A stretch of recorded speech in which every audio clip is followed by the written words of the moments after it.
नारद जी महाराज सोचते हैं कि जब तब कुछ नहीं हो सकता, या मानो कि जब काम का भूत सवार हो जाता है तो व्यक्ति न जप कर पाता है, ना तप कर पाता है, ना पूजा कर पाता है, ना पाठ। काम का मतलब कामना।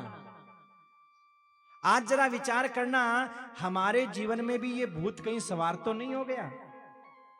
कई लोग होते हैं कि महाराज समय नहीं है, सुबह निकलते हैं, रात को आते हैं, फिर सुबह जाते हैं, फिर रात को आते हैं, कब पूजा करें, कब पाठ करें? तो समझ जाना कि ये कामना का भूत तुम्हारे ऊपर बैठ गया है। वो न तुम्हें पूजा करने दे रहा है, ना पाठ। कामना का भूत जिस पर सवार हो जाता है उससे न जप होता है, ना तप होता है, ना पूजा होती है, ना पाठ होता है। और आज नारद जी से भी कुछ नहीं हो रहा है। जप तप कछु न होई ते काला, बस एक ही लालसा है, कैसे मिले, कैसे मिले। और आप और हम भी बस एक ही लालसा रखते हैं, ये कैसे मिले, वो कैसे मिले, ये कैसे हो, वो कैसे हो। और मेरे भाई ये जीवन ऐसे ही चलता रहता है। किसी बिरले भक्त पर भगवान की कृपा होती है। नारद जी ने मन में सोचा क्या करूं, कई किताबें देखी, कई पुस्तकें देखी, कई विचार किए, तो एक जगह महाराज लिखा हुआ आया, नारी को सुंदरता बड़ी प्रिय है। नारद जी ने मन में सोचा हम तो सुंदर हैं नहीं। सबसे ज्यादा सुंदर कौन है? बोले हरि, भगवान नारायण। चलो ऐसा करते हैं, आज तक भगवान से कुछ नहीं मांगा, आज हम जाकर के भगवान से मांगेंगे उनकी सुंदरता, और सुंदरता पाकर के महाराज अब विवाह करेंगे। पर कामना में इतने अंधे हो रहे थे कि भगवान मिल ही नहीं रहे थे। वो तो भगवान कृपा करके उसी समय प्रकट हो गए कि भाई भक्त परेशान हो रहा है, तो भगवान कृपा करके प्रकट हो गए। और जैसे ही भगवान प्रकट हुए, नारद जी कहने लगे, हे प्रभु, आज तक मैंने आपको कुछ नहीं कहा, आज तक आपका मैंने इतना भजन किया, इतना प्रचार किया, लेकिन आज तक आपसे कुछ नहीं मांगा। अरे भगवान बोले, नारद जी हो क्या गया, बताओ तो सही, क्या चाहिए, हुआ क्या, आज इतने कैसे आप व्याकुल हो रहे हो, क्या बात है? नारद जी बोले, प्रभु मैं सोच रहा हूं, अकेले अकेले रहते बहुत दिन हो गए, फिर अब विवाह कर लूं। भगवान ने कहा, वाह नारद जी, ये तो बहुत अच्छा विचार किया है, बहुत अच्छा सोचा है। चलो हम कोई न कोई कन्या आपके लिए देखेंगे जो आपके योग्य होगी, आपका विवाह करवाएंगे। बहुत अच्छा। नारद जी बोले, ना ना ना ना ना, कन्या देखने की जरूरत नहीं है, आपको विवाह कराने की जरूरत नहीं है, तो वो तो मैंने देख लिए है। अच्छा अच्छा, ये तो बहुत अच्छी बात है, तो फिर हमसे क्या सहायता चाहिए, विवाह की तैयारी करें? अरे ना ना, तैयारी की भी जरूरत नहीं है। तो भगवान बोले, नारद जी जरूरत किसकी है ये बताओ। तो नारद जी कहते हैं, आपन रूप देऊं प्रभु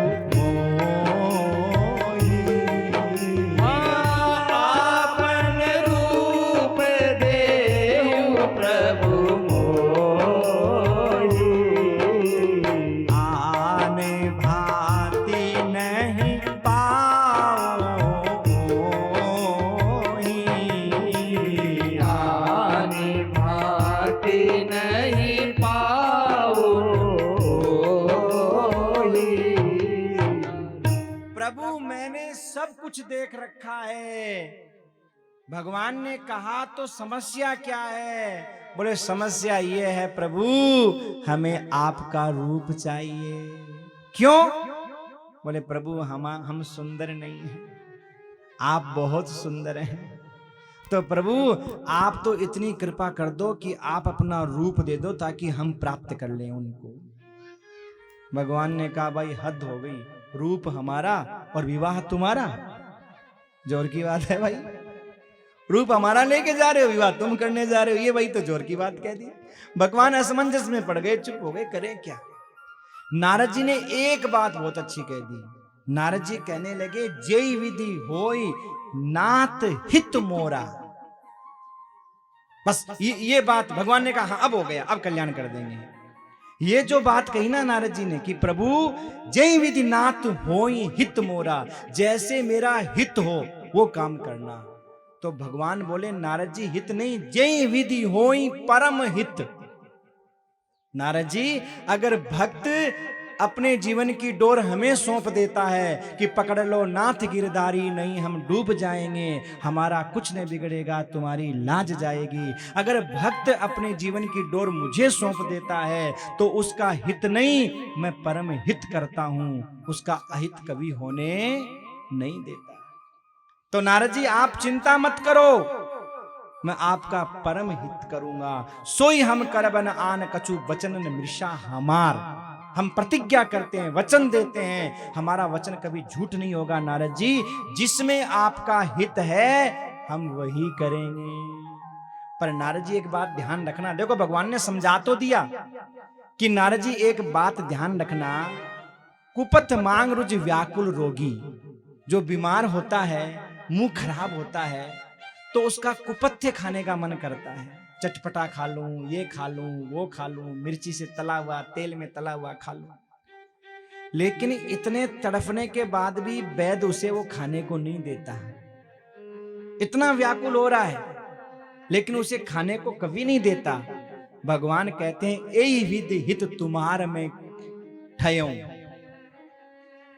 जैसे वैद्य अपने रोगी का हित देखता है, ऐसे ही तुम्हारा हित करने की मैंने ठान ली है। और तब भी नारद जी नहीं समझे कि भगवान क्या कहना चाह रहे हैं। अब महाराज कहा तो ये था कि सुंदर बना दो, और भगवान ने बना क्या दिया? बंदर। हा?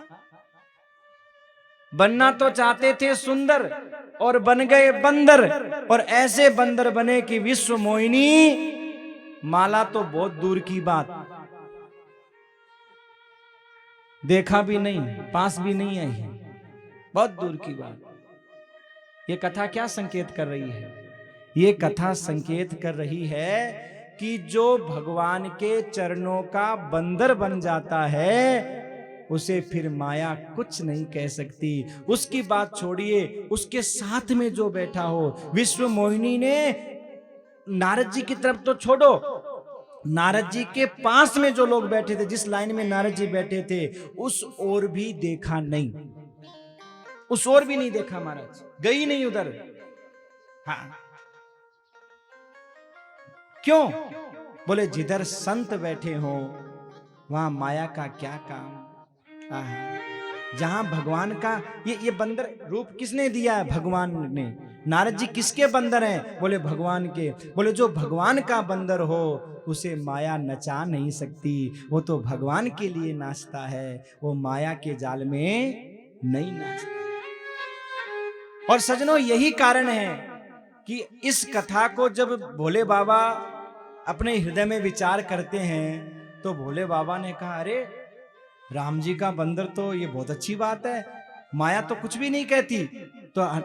तो फिर शिव जी ने मन में विचार किया कि मैं भी राम जी के चरणों का बंदर बनूंगा। तभी तो वो हनुमान जी के रूप में बंदर का रूप धारण किया। हाँ, मैं भी भगवान के चरणों का बंदर बनूंगा, क्योंकि जो भगवान के चरणों का बंदर बन जाता है उसे फिर माया कुछ नहीं कहती। और सजनों, वही हुआ, बंदर का चेहरा दिया। नारद जी महाराज गए, शिव जी के दो गण साथ में थे। अच्छा देखो, भगवान अपने भक्तों की बेइज्जती नहीं करवाते। ये जो बंदर का चेहरा था ना, ये सबको दिखाई नहीं दे रहा है। या तो विश्व मोहिनी को दिखाई दिया, या फिर भगवान को, या फिर जो दो शिवजी ने अपने गण भेजे थे कि तुम लाइव रिपोर्ट हमको देना कि भगवान इनके साथ में क्या लीला कर रहे हैं। तो उन्होंने भगवान से प्रार्थना की, प्रभु हम तो पत्रकार हैं, भोले बाबा ने भेजा है, हमें तो रिपोर्ट देनी है, तो आप कृपा करके नारद जी का ये बंदर वाला रूप हमें भी दिखा दो। तो मानो भगवान की कृपा से उन दोनों को भी नारद जी का बंदर का रूप दिखाई दिया। पर सजनों, उनको श्राप क्यों मिला? कि उन्होंने संत की हंसी उड़ाई। ठीक है, अगर किसी में कोई अवगुण है तो भी हंसी मत उड़ाओ, क्योंकि आप अपने अंदर देख लो कि कितने गुण हैं। हाँ, जब हम खुद अवगुणों की खान हैं तो दूसरे पर उंगली उठाने का हमें कोई अधिकार नहीं है। अब उन्होंने नारद जी की हंसी उड़ाई। हंसी भी कैसे उड़ाई? सबसे पहले तो महाराज जब नारद जी आए रथ में बैठ करके, तो दोनों पास पास में आकर के बोले, वाह कितने सुंदर लग रहे हैं, वाह क्या कहना है, सबसे अलग ही दिख रहे हैं। दूसरा बोला, और तो सारे राजकुमार बेकार ही आ रहे हैं, राजकुमारी तो इसके पीछे ही जाएगी। अब तो नारद जी और फूल करके बैठ गए। सब सुंदर कह रहे हैं हमको, तो अब तो मिलेगी मिलेगी। और सजनों, जब राजकुमारी ने नारद जी की ओर नहीं देखा और उसी समय भगवान आए और भगवान के गले में उसने जयमाला डाल दी विश्व मोहिनी ने, और माला डालने के बाद जब लेकर के चले गए, नारद जी उदास हो गए एकदम, महाराज गुस्से में पागल। उस समय दोनों शिव जी के गण आकर के बोले, क्या हुआ? तो उनकी तरफ देखा और जैसे ही देखते ही दोनों गण बोले कि आप बड़े सुंदर हो। तो नारद जी ने कहा, मैं सुंदर हूं तो फिर मुझे राजकुमारी मिली क्यों नहीं? तो दोनों गण बोले, एक बार जाकर के पानी में चेहरा देख लो, कितने सुंदर हो। मन में सोचे जाकर के देखो तो सही, सुंदर हो या बंदर हो। अच्छा एक बात बताओ, ये पानी में चेहरा देखने वाली राय ये दोनों जने अब दे रहे हैं, क्या नारद जी को पहले नहीं दे सकते थे? पहले भी दे सकते थे ना। पर ये कथा क्या संकेत कर रही है कि लोग राय भी देते हैं तो कब देते हैं? जब काम बिगड़ जाता है तो कहते हैं हमें तो पहले भी पता था कि ऐसा ही होगा, तो पहले क्यों नहीं बोले? ये लोगों का सिद्धांत है कि अगर किसी को राय भी देंगे तो काम बिगड़ने के बाद देंगे, पहले नहीं देंगे, तब तक काम बिगड़ने का इंतजार करेंगे।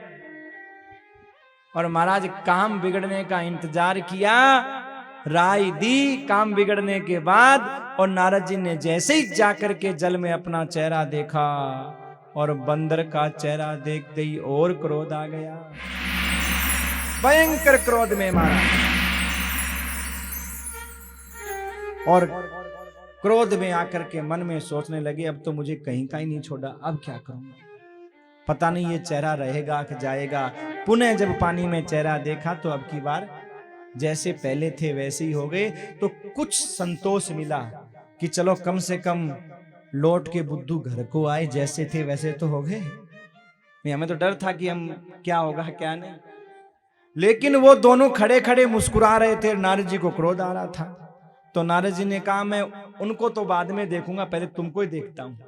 नारद जी ने कहा, होय निशाचर जाए तुम कपटी पापी दो, जाओ तुम दोनों, मेरा श्राप है कपटी पापियों, तुम एक संत की हंसी उड़ाते हो, जाओ मेरा श्राप है, तुम दोनों जाकर के राक्षस बन जाओ, ये मेरा श्राप।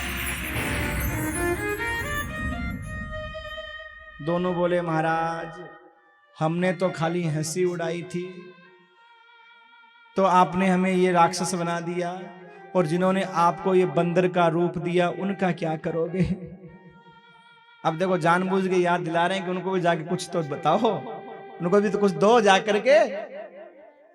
नारद जी ने कहा, चिंता मत करो, अब मैं उनको ही देखूंगा जाकर के। बहुत दिन मैंने भजन गा लिए उनके, और मन में सोच रहे हैं, देवम श्राप की मरियम जाई, जगत मोरी उपहास कराई। या तो श्राप दूंगा या मर जाऊंगा, एक काम करूंगा मैं, या तो प्राण त्याग दूंगा या मैं आज श्राप दूंगा। अरे आज तक मैं उनकी प्रशंसा करता रहा, आज तक वो मीठे मीठे वचन बोलते रहे, अरे दूसरे की सुख संपत्ति देख नहीं सकते? आज तक जो उनका नाम लेने वाला था बस उसको तो मीठा मीठा बोलते रहे, और जिसने नाम नहीं लिया महाराज उसका वध कर दिया उन्होंने। देवता जो उनकी चापलूसी करते हैं उनको अमृत पिला दिया, और देते चापलूसी नहीं करते तो सुरा पिला दी। ओ महाराज आज तो क्रोध में एकदम। एक बात ध्यान रखना, ये संसार का नियम है कि किसी से हमारा अपनापन है तो कभी आप विचार करना, किसी से हमारा अपनापन है तो उसके अंदर अगर बुराई भी है तो हमें अच्छाई लगती है, बुराई नहीं लगती। उसमें कोई बुराई भी है ना, हमें बुराई नहीं लगेगी, अच्छाई लगेगी। और अगर हमें किसी से नफरत हो जाए और उसमें अच्छाई भी है, गुण भी है, तो हमें वो गुण दिखाई नहीं देंगे। हम क्या कहेंगे, अरे वो तो नाटक करता है, हमें पता ना, तुम क्या जानो, हमें मालूम है नाटक करता है। ये नियम है संसार का। आज तक भगवान में जो जो गुण दिखाई देते थे नारद जी को, वो सारे अवगुणों में बदल गए। और नारद जी महाराज कहने लगे, परम स्वतंत्र न सर पर होई, परम स्वतंत्र न सर पे होई। और ये बात किसको कह रहे हैं? भगवान को। पहले तो महाराज भगवान मिले ही नहीं, लेकिन फिर भगवान ने मन में सोचा ज्यादा परेशान करना ठीक नहीं है, तो जिस रास्ते से नारद जी जा रहे थे ना, उसी रास्ते पे भगवान आ गए। उसी रास्ते पर बीचई पंथ मिले धनुचारी, संग रमा और सोई राजकुमारी। एक नहीं दो दो साथ में बिठा के लाए। अब देखो दिमाग तो खराब था ही था, और जिस विश्व मोहिनी के चक्कर में ये सब मामला गड़बड़ हुआ उसको देखा और लक्ष्मी जी को देखा। देखते ही महाराज और दिमाग खराब हो गया कि बताओ, हमारा तो एक ही नहीं होने दिया और खुद ने दो दो कर लिए। और दिमाग खराब महाराज। और अरे चलो भगवान को मिलना ही था तो अकेले मिल लेते, पर भगवान भी तो कौतुक की कृपाला है ना, कौतुक करते हैं भाई।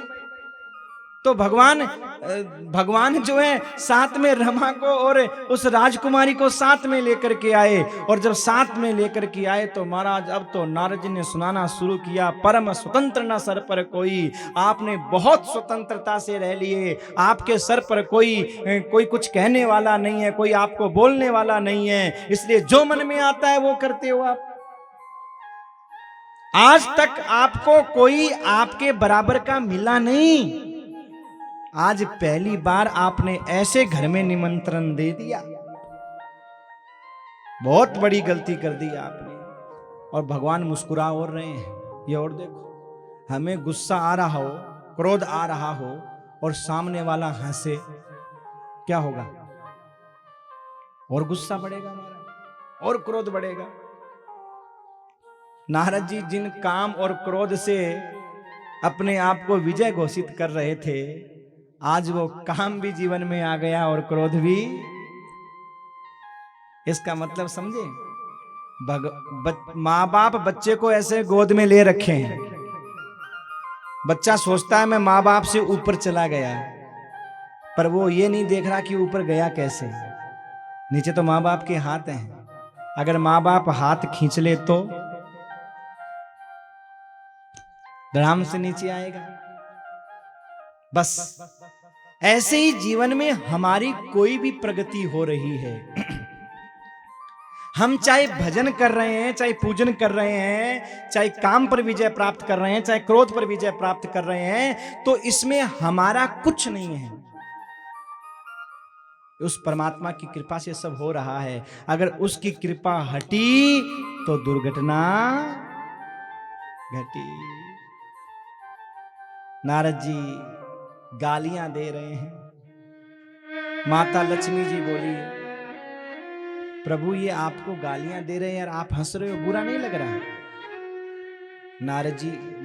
नारद जी आपको गालियां दे रहे हैं। तो भगवान नारायण बोले, देखो देवी, अभी अभी विवाह हुआ है और विवाह होने के बाद विदाई हो रही है। हाँ हाँ, तो विवाह में तो गालियां चलती है, वहां कोई गाली देने वाला था नहीं, तो उसकी कमी हमारे नारद जी पूरी कर रहे हैं।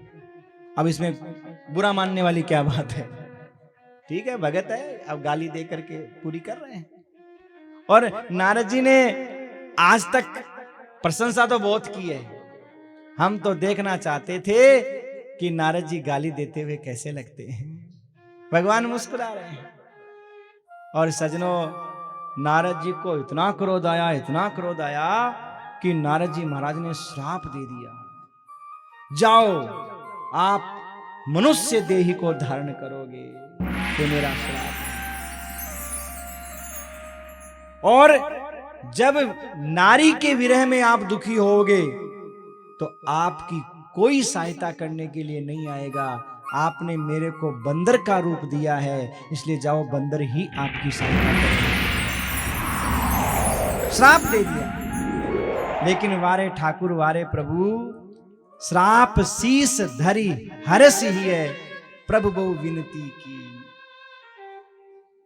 भक्तों का दिया हुआ श्राप भी भगवान को कितना प्यारा लगता है। भगवान कहते हैं तुम मुझसे रिश्ता जोड़ो तो सही, फिर तुम मुझे गाली दोगे तो वो भी अच्छी लगेगी, रिश्ता तो जोड़ो।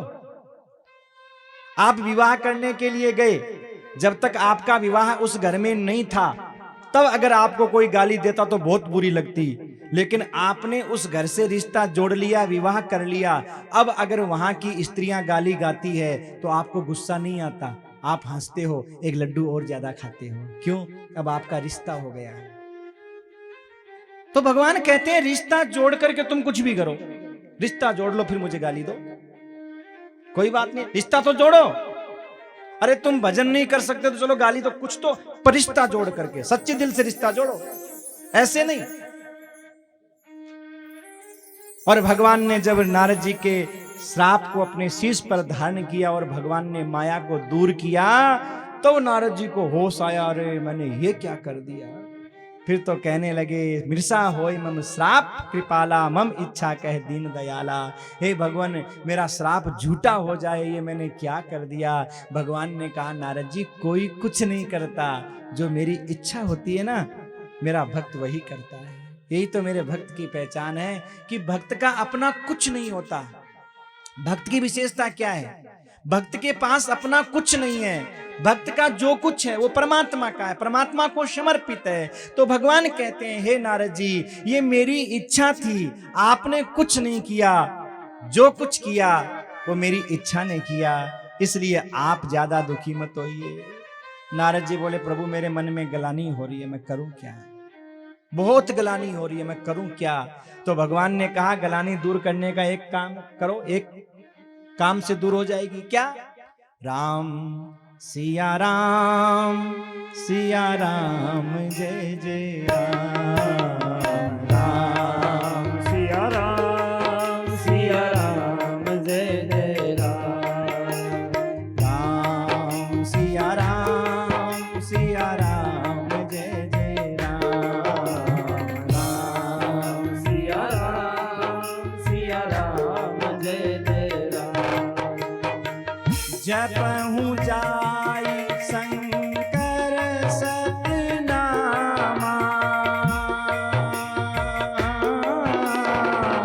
होई हृदय तुरत विश्रामा, राम सिया राम जय जय राम, राम सिया राम जय जय राम। नारद जी कहते हैं, नारद जी ने जब ये बात कही तो भगवान ने कहा, नारद जी जाकर के शंकर भगवान के नाम का जाप करो, और शंकर जी के सतनाम का जब जाप करोगे तो तुम्हारे हृदय में जो दुख है वो दूर हो जाएगा। और इसके बाद में सजनों, भगवान शिव कहते हैं, नारद जी तो चले गए, एक कल्प ए हेतु प्रभु लीन मनुज अवतार, सुर रंजन संतन सुगत हरि भंजन भुवि भार। एक समय भगवान के अवतार लेने का ये भी कारण है देवी। देखो हे पार्वती, भगवान की कथा अनंत है, भगवान के रूप अनंत हैं, संत अपने अनुसार इन चरित्रों का बखान करते हैं। हरि अनंत हरि कथा अनंता, कहीं सुनई बहु विधि सब संता। अनेक विधियों से इस कथा का श्रवण किया जाता है। संत अपने अपने अनुसार इन कथाओं का श्रवण करते हैं, सुनाते हैं। हे शैल कुमारी, भगवान अपने अवतार लेने का किसी न किसी को बहाना बनाते हैं। एक बार स्वयंभू मनु और शत्रुपा, उन्होंने अपना राज्य अपने बच्चों को देकर के और तपस्या करने के लिए गए। जब तपस्या करने के लिए गए और वहां महाराज द्वादशाक्षर मंत्र ओम नमो भगवते वासुदेवाय इसका जाप किया। जाप करने के बाद में भगवान प्रकट हुए, और प्रकट होने के बाद में अब भगवान निर्गुण रूप में पहले प्रकट हुए, सगुण रूप में नहीं। तो निर्गुण रूप में जब भगवान निर्गुण रूप में भगवान की वाणी प्रकट हुई। मांग मांग मांग मांग बर भेनब बानी, मांगो मांगो मांगो, क्या चाहिए, क्या चाहते हो। तो मनु जी महाराज बोले, प्रभु आप सामने तो आओ, सगुण रूप में, ऐसे क्या मांगू, आप दर्शन तो दो। भगवान बोले, हे मनु जी महाराज, मैं तो सगुण रूप में ही आ रहा था, लेकिन आपने रोक लगा दी। अरे हमने कैसे रोक लगा दी? बोले आपने कहा अगुण अखंड अनंत अनादि जय चिंतई परमार्थवादी। जो अगुण अखंड है, परमादि, जो परमार्थवादी है, हे परमात्मा मैं आपकी स्तुति करता हूं। तो निर्गुण निराकार तो इसी रूप में आएगा, प्रकट कैसे होगा? मैं तो निर्गुण निराकार हूं, मेरा कोई आकार नहीं है। तो प्रभु फिर आप आकार धारण कैसे करते हो? बोले भक्त जो आकार धारण करता है मैं उसी रूप में प्रकट हो जाता हूं। जैसे जल का कोई आकार नहीं है, निराकार है, जल का कोई आकार नहीं है, लेकिन जो व्यक्ति जैसे पात्र में रखता है जल वैसा ही आकार धारण कर लेता है। भगवान कहते हैं भक्त अपने हृदय रूपी पात्र में जैसा मेरा स्वरूप बनाता है मैं उसी रूप में प्रकट हो जाता हूं। अब आपने कोई रूप बनाया नहीं, आप तो कह रहे हो निर्गुण अगुण अखंड अनंत अनादि। जो अनंत है, अखंड है, तो वो तो फिर सामने आए कैसे? तो महाराज जब ये बात कही तो फिर मनु जी महाराज कहते हैं, जो स्वरूप बस शिव मन माही, जो स्वरूप शिव मन माही, जेहि कारण मुनि जतन